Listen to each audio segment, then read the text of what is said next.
Assalamualaikum warahmatullahi wabarakatuh. Alhamdulillah, innal hamdalillah wa syukranillah. Assalatu wassalamu ala Rasulillah amma ba'du.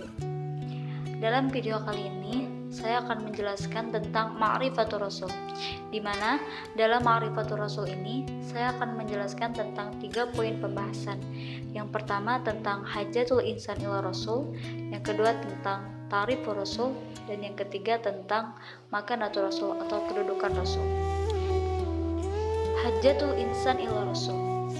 Kata insan mengandung 2 dimensi, yaitu tubuh dengan berbagai unsurnya, dan dimensi spiritual, yaitu ditiupkannya ruh kepada manusia. Kedua aspek tersebut mengantarkan manusia sebagai makhluk Allah yang unik dan istimewa, sehingga mampu menyandang predikat sebagai khalifah Allah di muka bumi. Fitrah manusia.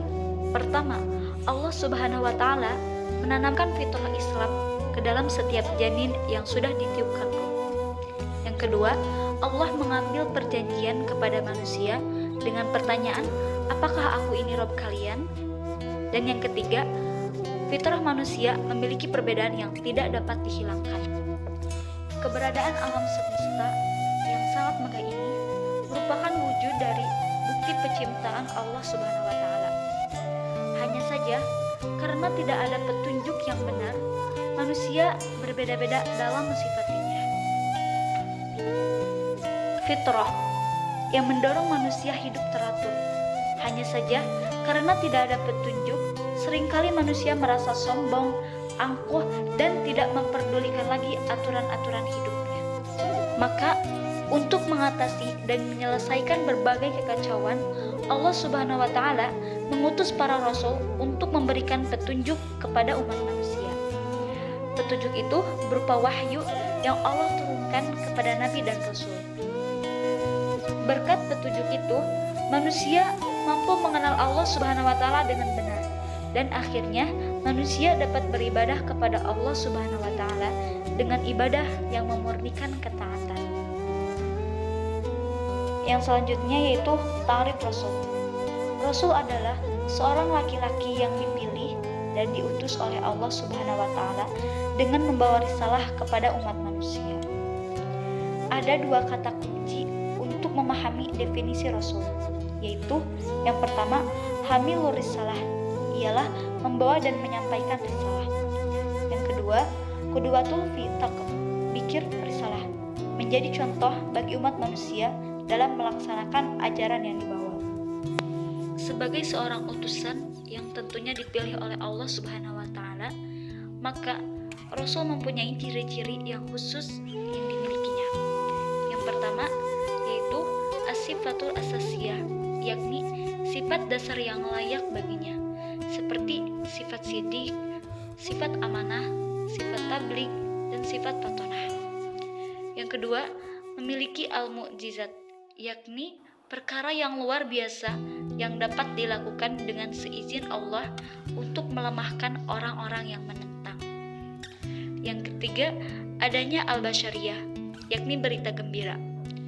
Kabar gembira kedatangan seorang rasul ada kalanya telah berkaitan dengan rasul-rasul sebelumnya. Yang keempat, adanya an-nubuwah, yakni berita kenabian.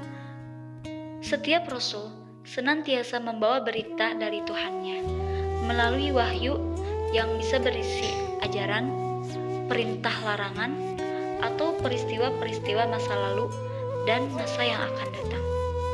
Yang kelima ialah as-samarat, hasil dakwah lakukan. Di antara hasil dakwah yang diwujudkan Rasulullah SAW adalah munculnya generasi-generasi unggul dari sisi keimanan, ilmu, amal, sehingga mampu berkuasa di muka bumi ini dengan menebarkan ajaran Islam ke seluruh penjuru dunia. Selanjutnya yaitu kedudukan Rasul. Bagi seorang Muslim, Rasulullah SAW menduduki tempat yang sangat mulia dalam hidupnya. Kedudukan Nabi Muhammad adalah sebagai salah satu hamba dari hamba-hamba Allah. Maka tentunya Sebagai seorang hamba, beliau pun merupakan seorang manusia. Beliau juga suka makan, minum, mandi, mengantuk, tidur, dan berkeluarga. Beliau juga memiliki nasab atau garis keturunan. Rasulullah SAW juga merupakan anak dari bapaknya dan ibunya. Akan tetapi, Rasulullah SAW lahir dari keluarga yang bersih dari zina, di tengah masyarakat yang kotor di Mekah. Memiliki jasad fisik Nabi Muhammad SAW digambarkan banyak oleh hadis, seperti rambutnya yang rapi dan selalu diikat, badannya yang kuat, tingginya yang sedang, dan sebagainya. Dari gambaran fisik inilah menunjukkan bahwa Nabi Muhammad adalah manusia yang juga manusia biasa lainnya miliki.